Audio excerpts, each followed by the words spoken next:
Hello, everyone, and welcome to another episode of Grant Thornton Finance Transformation Podcast. As part of this series, we speak to some of the industry veterans who bring their perspective and their experiences. They also share their mistakes of their life so that it builds some perspective. We're going to talk on a lot of topics. We will touch upon finance, we will touch on transformation, we will talk about some of the most interesting topics in the town, including Gen AI, Gen Z, and this perspective on what leadership style works in GCC. So, with that, I would like to welcome Sudhir, who is COO for Fourth Square, and he will share his experience. So, thank you, Sudhir, for joining us. And as we were discussing a lot of things, what we would want you to start with, and probably that will help our viewers to know a little bit about you, and then probably we'll build our discussions on it. Wonderful, Vinay. Thank you for the opportunity to be in a beautiful office here. I have more than 25 years of experience. Started in banking, first 10 years, into consulting and manufacturing, and now with IT industry, managing and setting up large shared services, global capability centers we call it now. I've seen from in the last 20 years plus how this whole industry has evolved and continue to evolve, right? And I'm happy to share a lot of my views on multiple aspects throughout my career, starting with finance as a finance professional, now evolved into a CEO role, managing multi-functions. I'm happy to continue to share those. Thanks. That's what we are here for.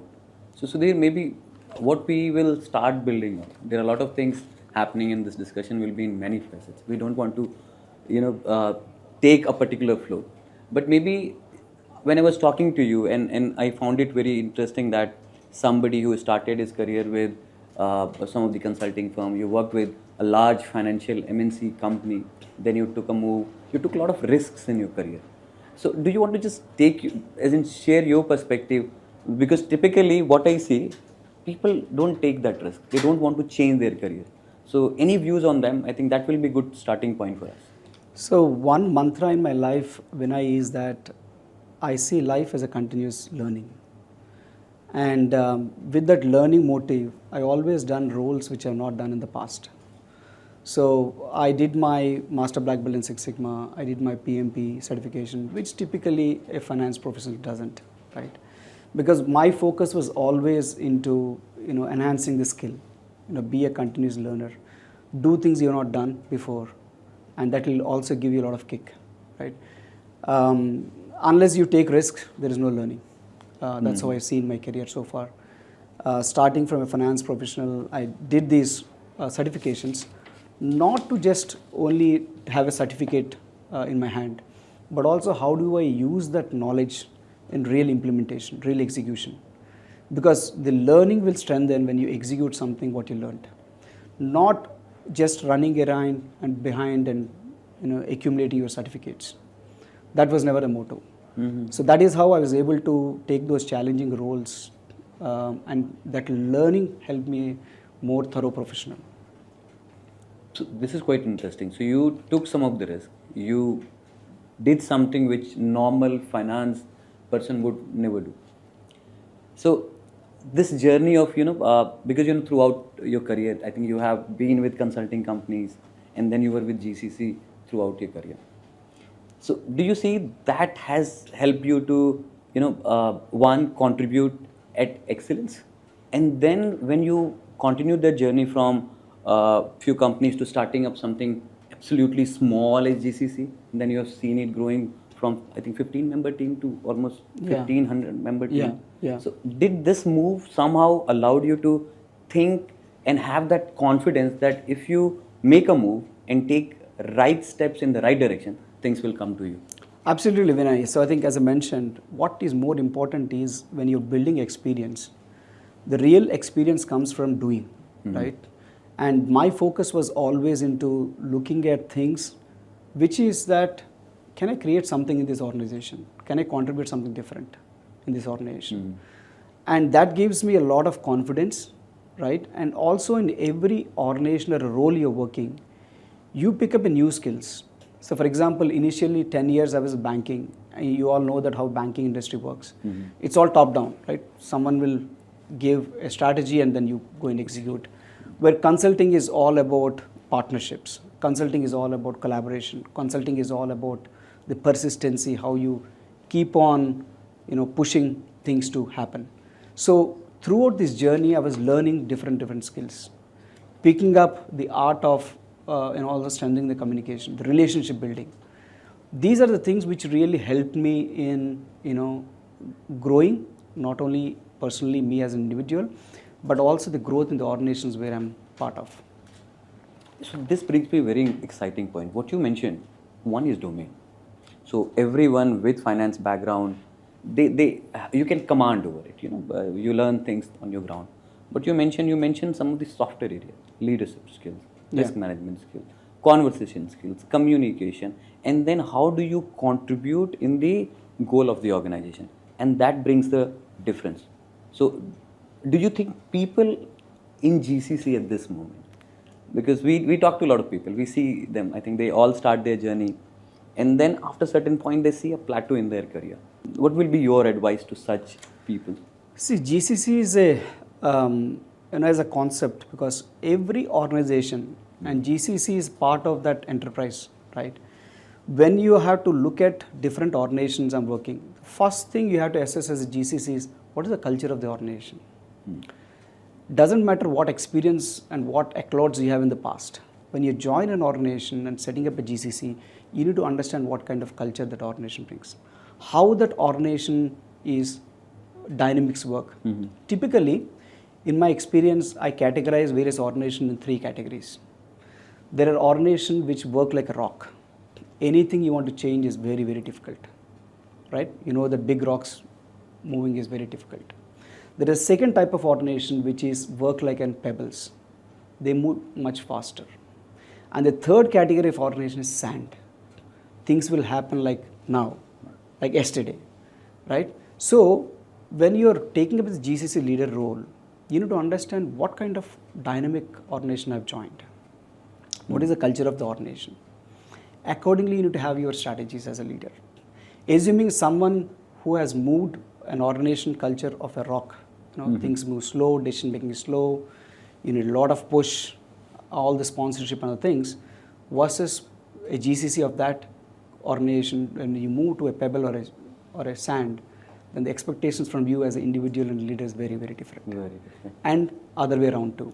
So it is very important that not only just focus on your individual skills, but also develop the skill of observation, skill of connecting the dots.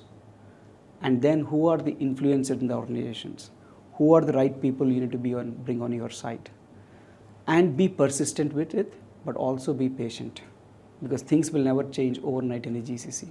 Because there are a lot of influencers you need to deal with. This is right? So it's very important for you to, as a GCC leader, understand what kind of culture you're driving. Then only you can thrive.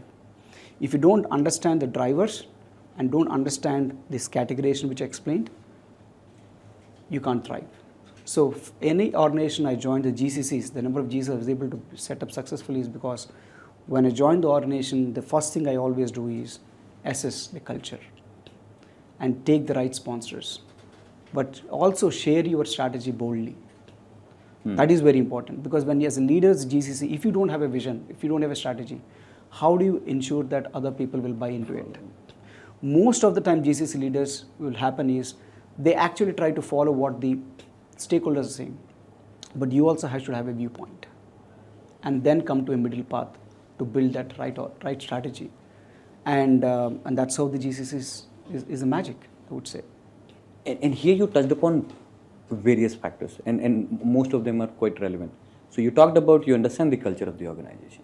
An organization could be of different nature. It could be, as you said, as hard or let's say as big as rock, pebbles, and sands. And so once you understand that, then it will become very different for you to start seeing what they expect from you. And once you know the expectation, it will be easier for you to deliver. Correct. And move up the chain. Yeah. And mostly also it's the kind of team you're building. So if you don't build the team, you are as good as your team. right? You as a leader might have gone to the stakeholders and commit something, right? And this is what I call usually, how do you convert a strategic presentation or slide into reality? For you to convert the strategic presentation into reality, you need a team to execute on it. And that team building. Yeah, that is again a different topic in terms of how you. In GCC, the way we see, so most of the functions are outsourced. So it has, and then once it is outsourced, then they decide how many roles will be. Then you decide what team. They decide the team structure. Then you hire. But in that culture, obviously it is shifting, and that will come back later. But do you think with that, this teaming strategy that we spoke about, how does it work for somebody who is still building or trying to build, or probably it has, or one would have inherited a team? So this strategy, just for our viewers, if you could elaborate. So strategies, you can go with a three-pronged strategy. So either you build a talent, you borrow talent, right, or you lend a kind of a mix of both. And then you need to see based on what you're trying to achieve as a strategy, right? For example, one of the companies I joined, I realized that in that organization we don't have RPA automation skills. I need to build a COE of an automation. Then when I don't have that, I need to invest in terms of lending the talent for a period while I continue to hire the talent, because hiring takes time. But I also need to deliver things and show a proof of concept to my stakeholders, because the moment you show a proof of concept to stakeholders, they will say when it's going to happen, right? So the expectations will be built. So you need to have the strategy in terms of what is that I need on short-term point of view, what is I need to want to have in the long-term point of view. If you're not really managing it, and again, a lot of times what happens is we also overcommit. As a GCC Indians, we'll say that we will do everything. So don't make that mistake, saying that we will do everything here. Don't do that. So I will say always do a proof of concept, win the trust, be transparent in the process, then you'll get the right sponsorship. Then you get the. So with this, probably I'll move little bit to a same as on the GCC topic itself. GCC earlier was a matured process somewhere, then it was brought. So you had all good processes built, or at least you had a direction. But now the role of GCCs are changing completely. So you need to have end-to-end knowledge to be able to transform those processes. Bring value not only by reducing the headcount, or even if you want to reduce the headcount, probably the transformation layer comes in. So how do you see that challenge? People who have the habit of working under somebody's supervision, is this changing completely? It is changing. I think it has to evolve further, Vinay, because if you see the typical way of the GCs are formed, whether it is an HR operations, a finance operations, or a supply chain operations, whatever it is all transactional. So the first GCC always starts with the transactional kind of work, right? And when you have to deliver a transactional work, you also hire talent who are transactional. That is only short term. Now from a long term point of view, when you want to drive value, because that's what, when the stakeholders look at, okay, you're doing well, you're delivering what we wanted, but we need more, right? When the question of more comes in, they always ask you, okay, this is good so far, what more value can we get? Now you need to have both the strategies. The short-term strategy of a transactional talent. How do you build a transformational talent, which is your mid-level? And then you need a third level, which is a strategic talent. So you need to focus on your talent pool, segmenting what percentage of talent I need transactional, because with the technology and all, you automate a lot of stuff, and how much of talent I need transformational, right? Clarity, yeah. Very important. And then the third category, as I mentioned, strategic, which is the leadership roles. If you want to build in your successors, they need to be both transformational and strategic. If you don't have that skill set, you will struggle. So that is where you engage the senior stakeholders, the CXOs, when you are strategic. They don't have time to talk to you about transactional. They're not interested. They're interested in business impacting things, what you're trying to do. But then you also need to change the mix of processes, what you're managing. So how do you showcase? Because when you're in your GCCs, predominantly, you are sitting in huge data. when you report the dashboards or KPIs, you always report transactions, numbers, right?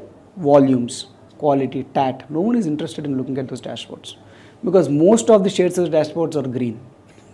And there is also, people say that, right? It is always a watermelon effect. Outside green, inside red, right? And that is where the stakeholders get upset. So you need to look at how do you really evolve from the transactional mindset to more transformational and strategic. So here, since you said while you have the skill set, so skill sets could be, as you said, it can be mundane day-to-day activities, then you have transformational layer, then you have strategic mindset. Where we see, and when we talk to majority of them, the point they say the strategic mindset, because GCCs are not meant that ways, and this has come all of a sudden to most of the GCCs, and this is where they struggle. So your point of view, and probably if you want to elaborate that further, that will be helpful, because this skill set, how do they acquire? Because they have been doing their work for a very long time. All of a sudden, when the role is more of transformational leadership thing, many organizations they do invest, but the skill sets are inherent somehow in your personality, some of the things that you observe. So do you think, is there any way that people who are like budding talent, people at, let's say, manager level, senior manager level, they start working on it so that by the time they become senior leaders, they have that already as part of their DNA? Yeah, so there is a way to get there, Vinay, because fortunately or unfortunately, the GCCs are built on good service delivery leaders. So whatever is given in India, we deliver super well, right? So we have gained that confidence. Now, if you have to get into strategic roles, you need to understand the business which you're into. Whether you're running a shared services for a banking industry, whether you're running a shared service for insurance industry, whether you're running an industry for GCCs for a medtech industry, whatever it is, unless you learn business as a leader, it starts from you. It is very, very difficult for you to have those conversations with the leaders, the business leaders, right? So one of the acumen one have to really learn is in terms of how do you really as a leader, because you can't make strategies in the air. Yeah, if you don't understand business, how do you say that you have a strategy? Most of the time what will happen is strategy is top down. They'll say this is GCC, this is what we want out of GCC. But that is one-sided. Why in India we still don't have so many global leaders as the GCC heads, right? Still most of the GCC heads are either in US or Europe. Irrespective of the talent what we have here, because the transaction talent to transformational and strategic is the maturity curve. Every leader have to evolve. That is when you gain confidence of the senior stakeholders that yes, this individual have a combination of all. And instead of they taking the strategy, the leader itself is giving the strategy. This is how we're going to evolve and be an enabler to enterprise growth. That has to come. So unless that is not seen, right, and that's what I talk, whether you are running a finance, whether you're running a HR, whatever operations you're running. Typically, if you take a finance operations, right, we call it like HR business partners. We also call it as finance business partners. You have to evolve from a transactional partner to a business finance partner in the maturity of the GCC. And I usually define people in terms of partnerships, right? There are 3 levels of those partnerships, Vinay. One, the basic level is a partnership following the conversation. That is the one level. Second level of partnership is contributing the conversation. So if you're in a meeting, in a business meeting, you're contributing. In the first level, the basic level, you're only following what is talked in the room. The second level is about contributing to the conversation. Third level is leading the conversation. That is where we miss the opportunity. How many GCC leaders can lead the business conversations? Whether you're running a finance shared services, whether you're running IT shared services, whether you're running a HR shared services, whatever shared service you're running, are you there? That is the measure of success for you. Then you don't need to ask for a seat at the table. You have that. You will have the seat at the table. You will have that. So that is my mantra of how you look at the journey of evolution. So people understand the GCC culture. They understand their processes. If we somehow able to bring this aspect, which you said, leadership, leading it, and having automatic seat on the table, it will open the doors for our leaders to be there. Absolutely, but we need to invest in that. Who's going to do Individuals have to invest. Don't put your learning on others' Others. responsibility. As a leaders, as GCC leaders, or budding leaders, you need to invest that in you have to take time.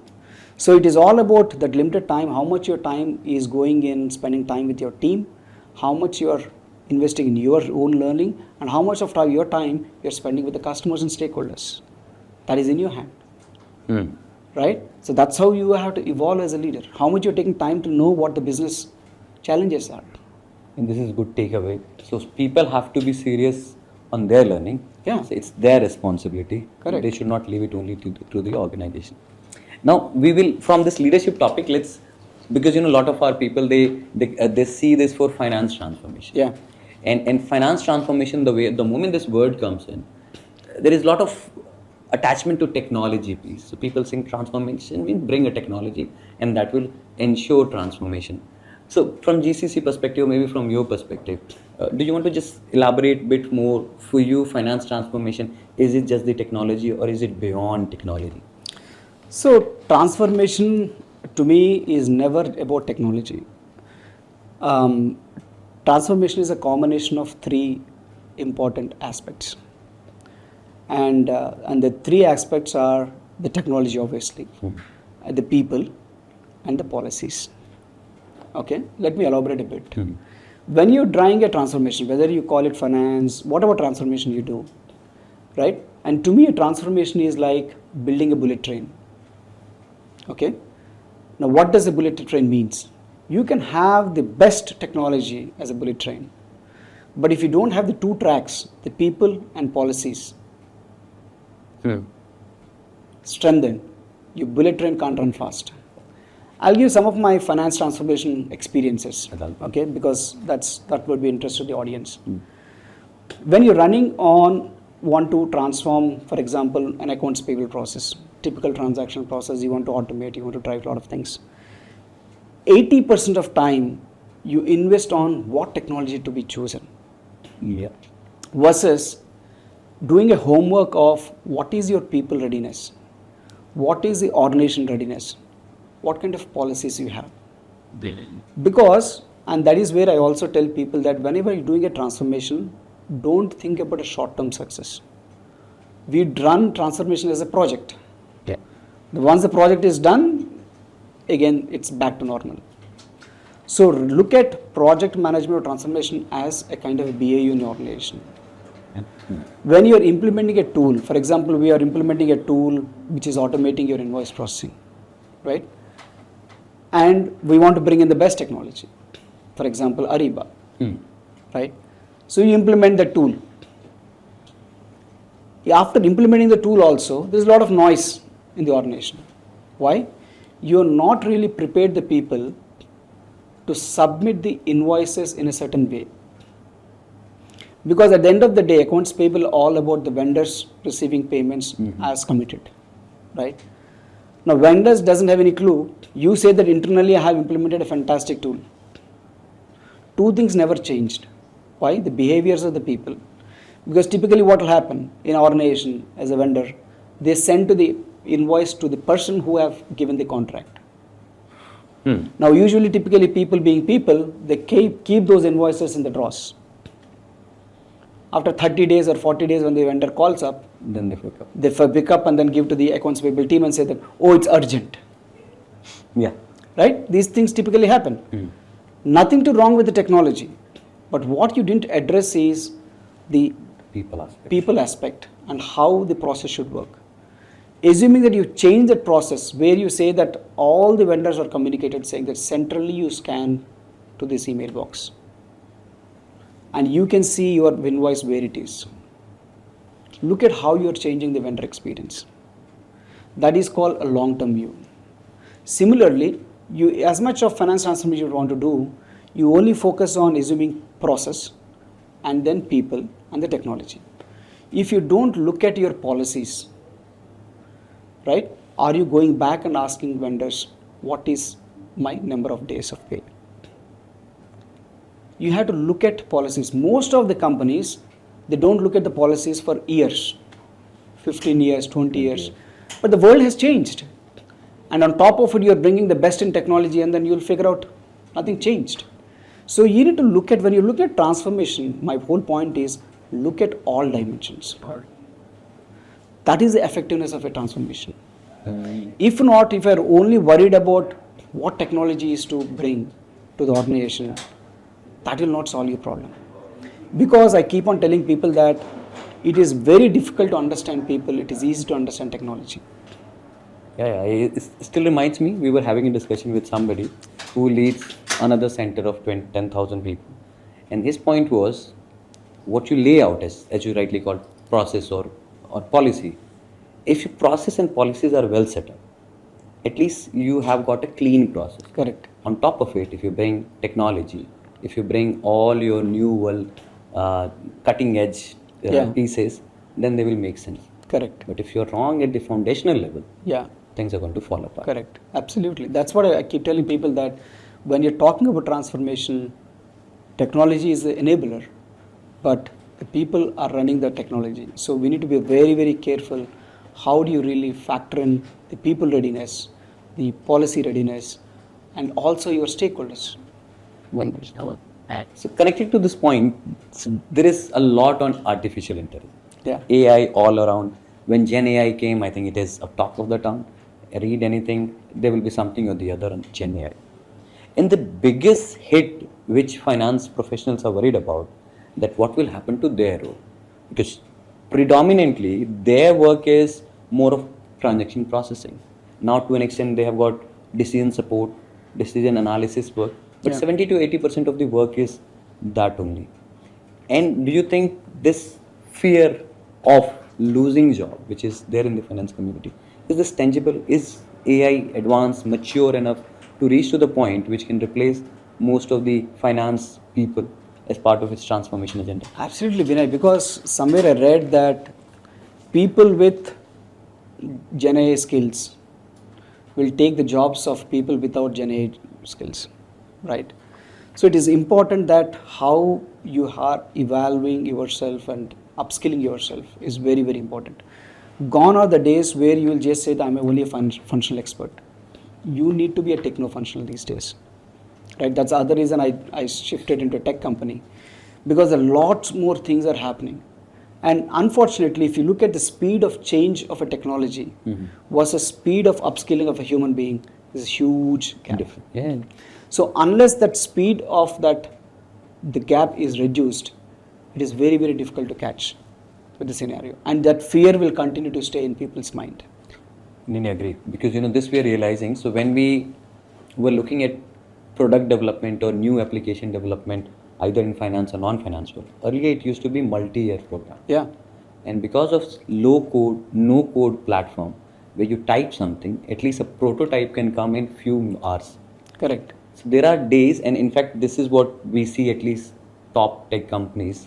They are envisaging finance people, if they have domain knowledge, they simply can ask computers. Correct. And the applications will be built overnight.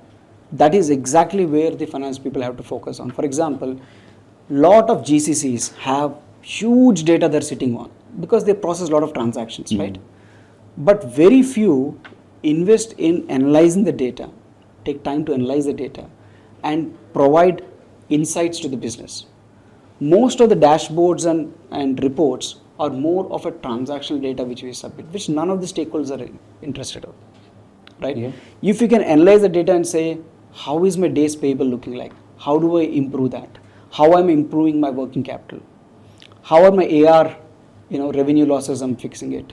Because you're sitting on data, because you don't know the skill of how do you analyze the data. You are only equipped to process the data. So process data, machines can do now, right? For example, in finance professionals, everyone started as a chartered accountant or MBA, whatever course you are studying, they will always teach you the 3 principles of accounting. But ask in anyone, does anyone have passed an entry, a single entry? No. Yeah, that's right? Yeah. It's all automated. You don't need people to process transactions now. You need people to analyze and give the insights. That is where the job is now. Unless you upgrade to that level, doesn't matter what kind of experience you have. Because eventually, whether you accept or not, everyone is going to automate. Everything will be automated.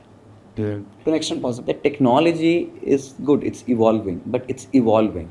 And when we say evolving, it takes at least 5, 6 years, 7 years of maturity. RPA, for example, we were discussing about this topic.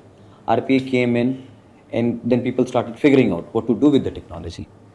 We found few use cases, and they were obviously success in few corners.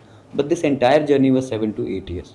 And similarly, Gen AI, though we discuss it a lot, but when we go and talk to companies who have developed AI type of machines, they didn't have any idea. They were working on certain things, but they didn't have any, let's say, finance use case per se in their mind. But now people are figuring out. And in that, there are a lot of hand burns, as in you're trying a technology, it is not working in a way. For example, one of the leading MNC company, they went on cloud. And after doing it for 5 years, now they are realizing it was not done the way we wanted, because now the cost of maintaining cloud, number of queries people are running, number of data loads which are happening, and that is more than what they had earlier. Now they are rebuilding it. And same is happening with AI. Yeah. So do you think with this, the maturity is still to come? So technology has come, but that will still take some time before it can kind of come and hit. Okay, so that's a good point. I don't worry about what technology is coming, Vinay. There are 4 important skills one have to really focus on, in whether you're in part of GCC or not part of GCC. Why? One, you need to have a skill of strategic. Okay. Second, you need to be innovative, right? Third, you need to be analytical. Fourth, you need to be collaborative.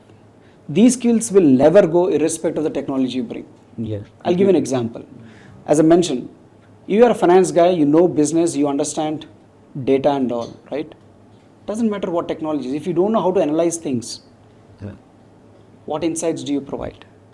If you don't know how to collaborate in the organization, how far can you go? If you, as a person who is not innovative and always problem oriented, not a solution oriented, how far will you go? If you are not strategic, knowing all these, how far can you lead? It's hard. So don't worry about the technology. People are learning technology, but I'm saying you learn these 4 skills. If you learn these 4 skills of strategic, innovation, analytics, and collaborative, believe me, these are the skills will never go anywhere. So now, connecting to this point only, interesting point you covered. We have a group of students who are coming out of the market. We call it Gen Z, maybe Zel Alpha. But the world which you have seen, for example, you have seen things done manually a lot of the places. So you understand that process right from end to end. So tomorrow, if somebody asks you if computer's gone, still the process can run. Yeah. Now we are running a risk of when things, or let's say technology, does not work. And the people who are coming in the market, who are going to be next drivers of our processes, do you think they will be able to cope up? Because their understanding is only to the point which they are seeing on the screen. But their understanding may not go as deep as, let's say, our world. Yeah, that's where you need to help them having the right induction plan. When you hire someone, what we do is we say that these are 3 tasks you have to do and your work is done. Don't bother what is happening next or what is happening before. So that's how to change, right? For example, someone is moving from a banking industry to an insurance industry. We don't even teach about in insurance industry how it works. We straight away bring someone, we say because it's a burning platform, I'm doing a firefighting day in and day out, I need a resource to execute the task. That is the mindset of the mid-level managers or the leaders. Versus saying that this is how you need to understand the business and build them. So you have a lot of programs in multiple organizations, like Raising Leaders Program, Women Leaders Program. There's multiple programs you launch. Those are fancy titles. How much of those leaders, your portion of your course or a program have business focused learning? How much of that learning has strategic focus? How much of that course is having innovation focus? How much of focus is analytical driven focus? How much is about collaboration? And this is where what I see, especially because we also visit to many campuses, interact with a lot of students. So they have a mindset, and probably that mindset has been built in our system. That you will not get anything out of what you're learning, because this will be taken by computer. But the inherent learning, or let's say the foundational learning, where universities and colleges are preparing our people. So do you think they also share some responsibility towards at least ensuring, giving that mindset that you need to understand things. It will be done by computer, but at least you need to have that end-to-end Yeah, understanding. correct. That's where I think fortunately or unfortunately, our education system is also trying to evolve. They're trying to connect with more of the corporate world, right, and integrate that. So unless that integration happens, it's very, very difficult, because organizations all have a limited resource to invest in those trainings. Right? That's right. So if you look at 20 years back, the common question on everyone's profile is, they used to ask, do you have Excel, do you know PowerPoint? This is a common question. Yeah. But in the current resume, no one looks at it because it's given. No, Right? So that's maturing over a period of time. So that maturity, yes. Yeah. Now we will come back again to from college to, let's get back to technology to an extent. So cloud at one point of time came in, and probably there is one topic called fast close, and this is more to do with finance. So the fast close, the envision, or let's say the vision with most of the leaders was that I press the button and then you see the results. Fast close means that speed.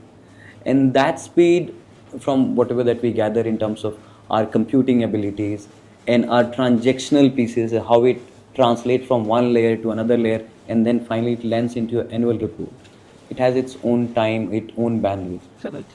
So until unless we see, technology reaching to a point, computing reaching to a point, and let's say processes understanding in terms of organization reaching to a point where this simultaneous process of what happens in the front end reaches to back end cleaned. When I say clean, in between we have got a lot of finance processes, a lot of reconciliations, a lot of adjustments. Yeah. So do you think in, let's say, next 10 years, maybe 15 years, are we going to get that? Because, I have been hearing it at least for the last 15, 16 years. But we are there, but it's still, I see a far distance. Yeah, I have done this fast close project in multiple companies I've worked as a finance. So I think that there is a challenge there, because as much as the technology part is getting ready, as I mentioned, there's a huge gap in the people gap. Because if you don't streamline your process on how you're getting your T&E accruals on time, how are you getting your vendor accruals on time, right? If the data itself is not available, are you able to do the right accruals in the process, right? There's a lot of dependency there. So again, based on the size of the organization, right, and banks, huge data and all, it is a very cumbersome process. So you need to start looking at more end-to-end, and where are the things I have to streamline first. And also the policies around those fast close. Is it workday -1, -2, workday 0? Where is that cutoff you're taking for? Workday +1, +2, right? So you need to define, and every organization has their own cycle of reporting cycle. So you need to look at that big picture. What we try to do is we try to do correction at the transaction level, without giving them a background of why they need to do it. What is the implications of not submitting the right accruals? What is the implication of not closing the books on time? So that picture is missing. And that needs a lot of education. A lot of education. A lot of education. So education is one part. And then this piece of, do we really need that? The question, I think, sometimes, because, as part of CFO agenda, many times this takes a very big center stage maybe. But is that really, what do you do after looking up, let's say, financial statement on daily basis? Will you be able to make a lot of decisions? So do you think, does it really worth spending so much of mental space as well as the pocket space? See, at the end of the day, by closing books on time, it helps in insights and decision making, right? That is a useful aspect. So if you had to look at not from a finance aspect, you need to look at the business impact, what you're causing. If there is a valid business impact, I'm sure there's a valid business impact, because a lot of post closure of the books, there are a lot of things will be run through, right? And that is where the criticality comes in. If you don't understand that element of that business impact, it will be difficult. It will be difficult, right? Because people think that, yeah, what's the big deal? In accounting, you make a mistake also you can correct. All you have to do is reverse the entry, right? Yeah. So there is no direct customer impact in some cases, but some cases there is a bigger impact too. But all that I'm saying is that when you have that mindset of what is the experience, so every transformation, Vinay, I always keep telling in people's mind, keep it that, talk about changing the experience out of it. If you're doing a transformation on a finance, there are multiple transformations we do. typically, right? Transactional transformation of automating invoice processing, which impacts the vendor experience. You're doing a transformation for T&E, which impacts your employee experience. If you're doing, the collections, right, you're impacting the customer experience, the whole C2C process, right, customer to cash process. You're trying to automate or do something. You are not only improvising your internal process, but measure the end outcome of the experience. So if your transformations are focusing on measurement is experience, giving the right experience, then your mindset also will change accordingly. Typically, most of the trainings, right, most of the improvements, we always try to focus on money. And my point of view is that you can save money in multiple ways, but focus on how do you create time in the organization. That is a critical aspect. For example, if your focus is on saving money, all that you can do is on simple things, right? If you have a resource who is doing a job, earning, costing you 50,000, I can get that a job by getting a $20,000 guy. Makes sense. Right? That is only focusing on money, but that is only a short term. But long term, if you want to play, right, you need to see how do you automate the process, and then do a combination of saving money plus also automating the process, which will give you both money advantage as well as time advantage. Because in GCCs, every year there's a target of reengineering. There's a target of cost pressure. But my question back to the team is that to what extent can you squeeze the lemon? You can't, unless you add something to it or keep on improvising to it. Right? So you need to look at how do I increase the size of the lemon. Right? So that is how you have to bring in new business processes. You're right. With the same cost. You're right. And this is where I think you touched sweet spot for finance professionals, because you're saying how much you can squeeze the lemon. So there is a point beyond which you can't reduce cost of a finance operation, because you need a critical mass. And as you said, every year you have to give some transformation targets, and it becomes difficult. And this is where the focus has to be more on understanding the business and see what else can be done to this segment. Now with this, what we see, and when we talk to people like you, so their point is, I have to do certain things, I have got a lot of timelines, deadlines, so I don't get mental space. As in, my 99.99% goes in my daily mundane routinal things. Where do I get that capacity? How? So and this is where we keep saying finance transformation is your way forward. But any views that how our leaders, especially in GCC, get this mental space? So if the leaders feel that they don't have transactional time, they have have to get involved in transactions, that means they don't have a right team, neither right technology. Because you need to enable that as a leader. Bring in the right technology, bring in the right people. Again, coming back to the capabilities. We are calling GCC as a global capability center. Capability is all about the people capability and the technology enablement. Right? So if you don't have that as a leader, then if you have to go and solve the day-to-day problems, then you're not in the right job. And then thanks. Right? So that's very important, that you have to find time. That's what I'm saying. Whether you are a lower level, mid-level, senior level, doesn't matter. When I gone are the days, if you're not investing in yourself, and the capability word, it's so powerful that if you have to acquire those 4 skills which I'm talking about, which is required for a long career, anyone. No, I think this now brings to a point, since you said team is important and then skills are important.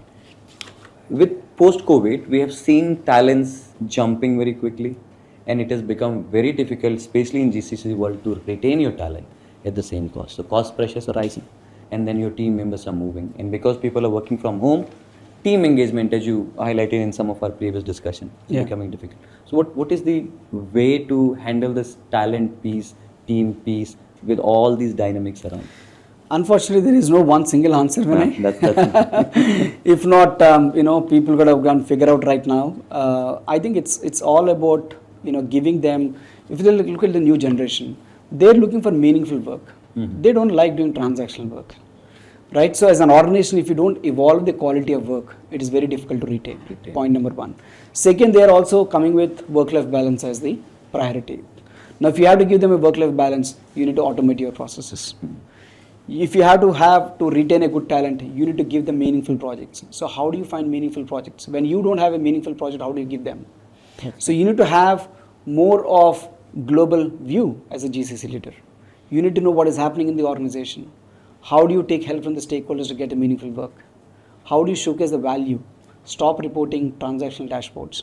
Start reporting, business impacting dashboards. You will get work. Yeah. Right? Start creating some engagement activities with the team what you have. Ask them to do some innovation projects. Drive innovation in it, not improvements. Improvements word is like overkill. Right? Yeah. Talk about innovation. You can define innovation. That's other challenge. Because people will come with some crazy ideas which you can never implement. So as we were saying, innovation. And innovation is the talk of the GCCs centers. So earlier GCC was known for transactional processing. Anything to do with data, bring it to GCC. Anything to do with your mundane activities were part of our world. But now things are changing. One, because of talent availability. Second, because of business awareness. People now understand their processes to an extent. So most of these GCCs, they're inclined towards becoming an innovation hub. And do you see that becoming reality, or it is still a dream? I think it's still far away, Vinay, because see, to me, just changing names is like changing the name of a road. The road has to be improved. That's it. Whether you name a road, whatever name you call, by changing doesn't happen, right? So, for example, when you're talking about GIC, GCC, Global Shared Services, and all these names, or Global Business Services, where is the business in it? Just calling a business services doesn't mean a business. If you don't have a business knowledge, you're not business. Simply where you're calling it GIC, Global Innovation Center.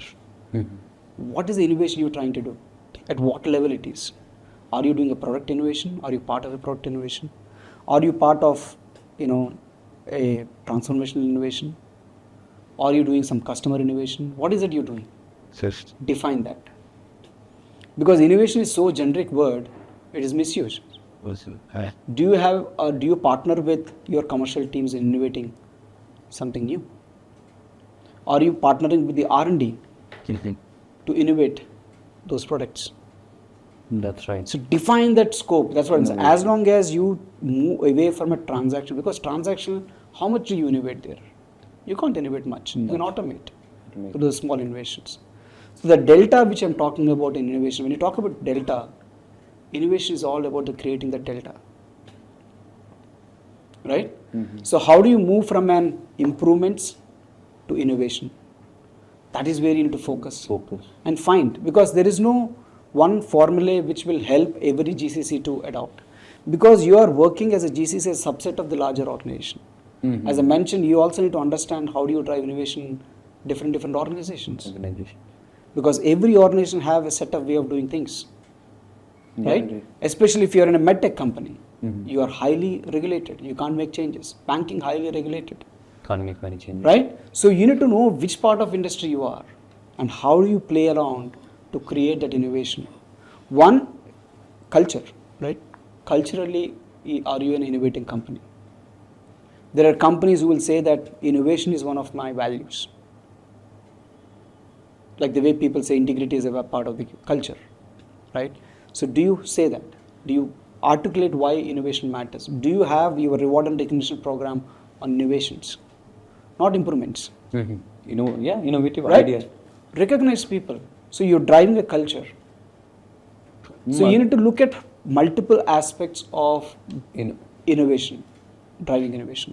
So this is an interesting aspect that we focus on improvement, but innovation is not the ideas, because typically a process or company should ideally be ruled by ideas which lack somewhere. Yeah. But another angle which I was trying to get your views on, when you talk about cloud computing, when you talk about blockchain program, when you talk about quantum computing, when you talk about future generation things. So globally, if we see, India is one major hub where you can find talent. You have got something in, let's say, Poland, Philippines, China now coming up. And then there are satellite near-shoring locations.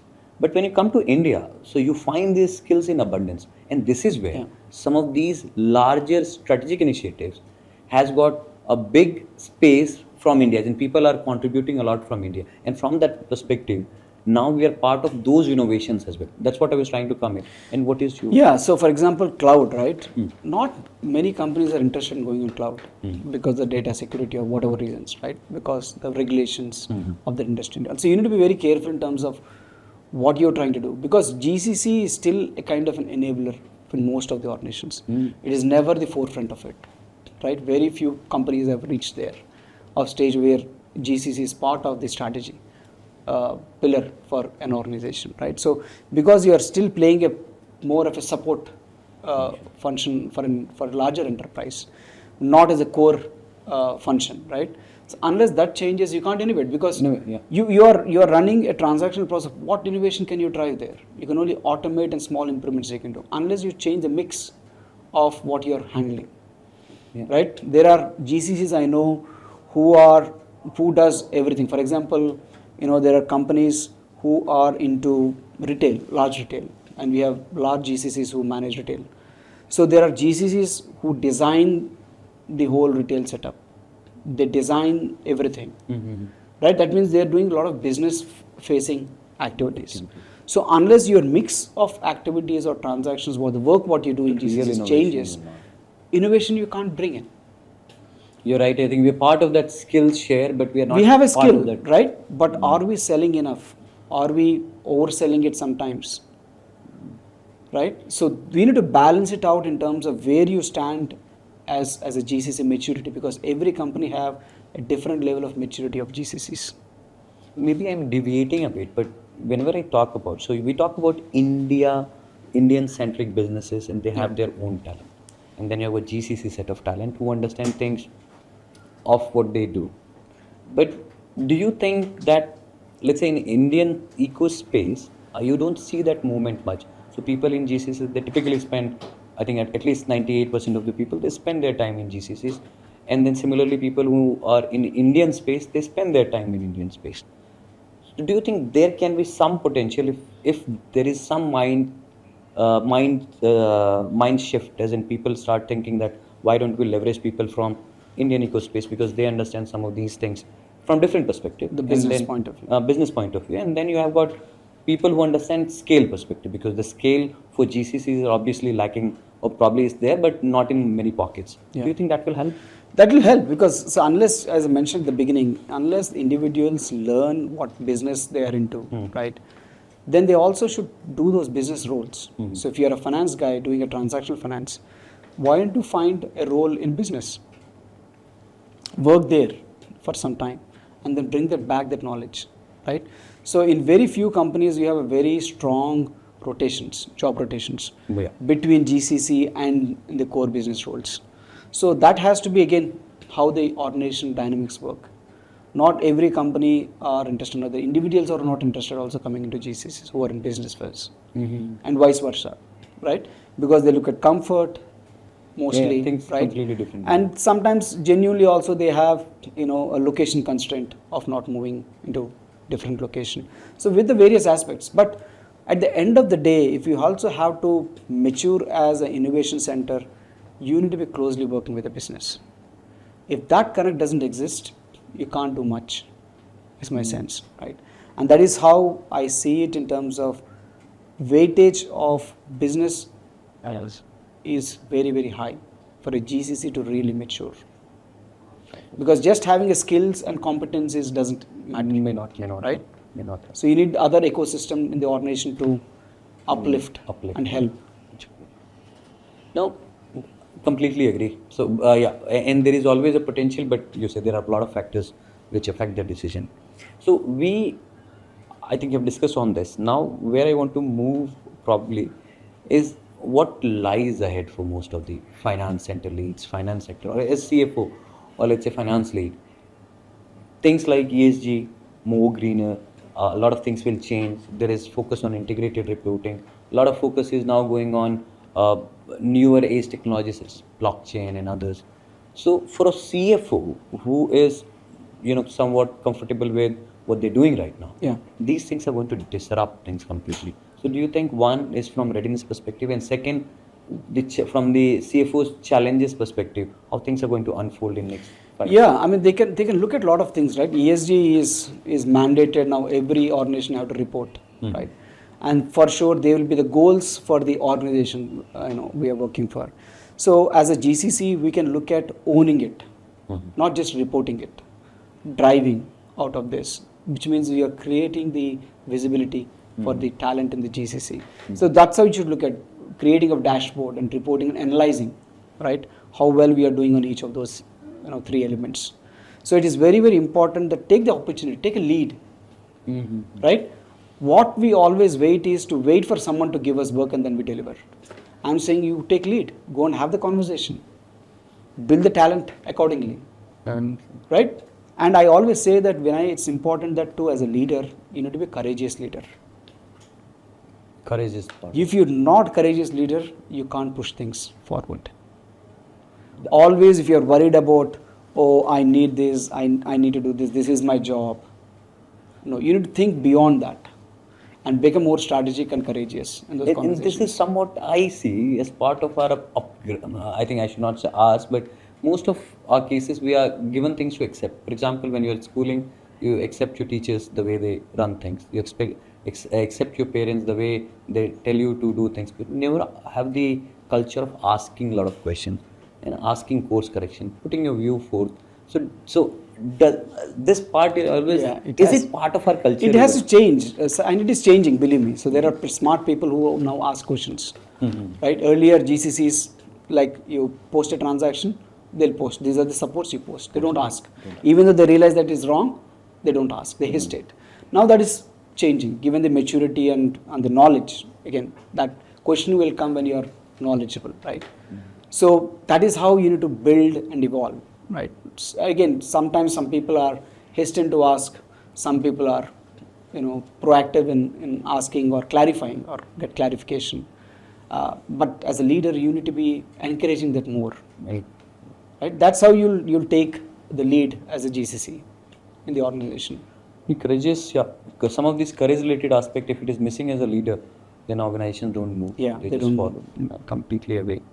Now there is one aspect, and maybe I think we'll try to see if there is a Gen Z or that 70 hours versus 90 hours of discussion, and any discussion can at least at this juncture does not seem complete. What is your view in terms of a view or in terms of telling people that the 70 to 90 hours, is it a good expectation from new generation? Is it what they should focus, or they should focus on productivity? It can come in any ways. So just wanted to get your views. COVID, yeah. Right? So all that I'm saying, don't generalize things that you should work 70 hours, 90 hours, 40 hours. Don't generalize. Focus on two things: the quality of work what we're doing and the output what we're generating. That matters, because every role is very different. There are people in consulting world, they're literally on the move. They don't have time for family. The people who are in sales, same story, irrespective of the industry. Right? Can you define them that you need to work only 90 hours and then you don't do? It's not possible. Yeah. So don't generalize it, is my I don't like to generalize things, and say, take a context of it and say how much of that. And if you look at specifically talking about Gen Zs, they're looking for meaningful work. They want to bring in their creativity.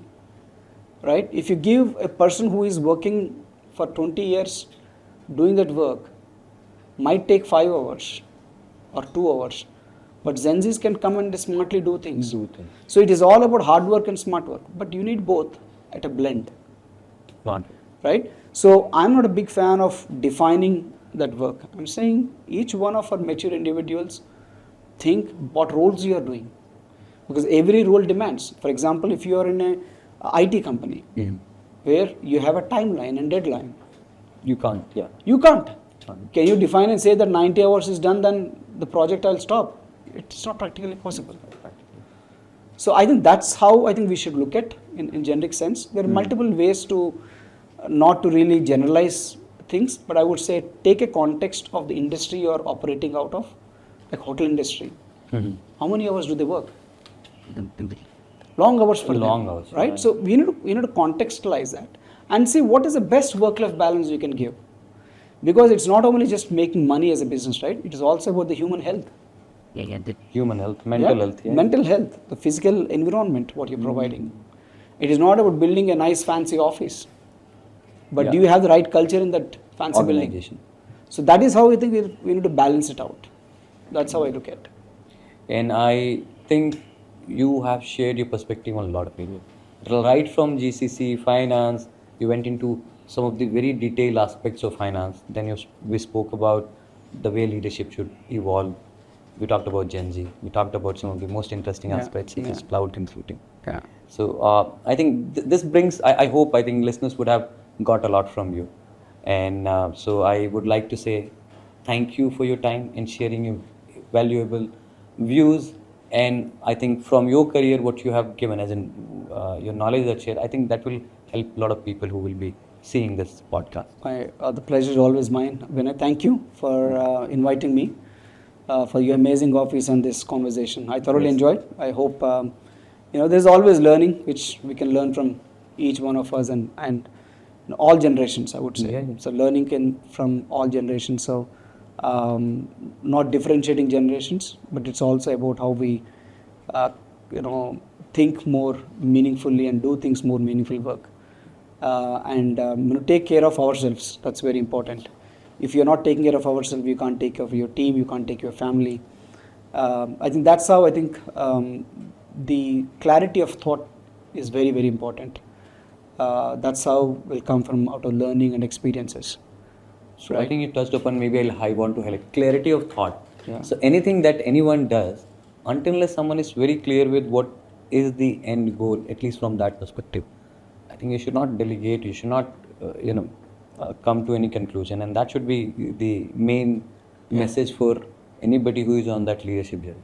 Yeah. So again, as people say, that leadership is always hard. It's a thankless because a lot of factors drive what we do on a day-to-day basis.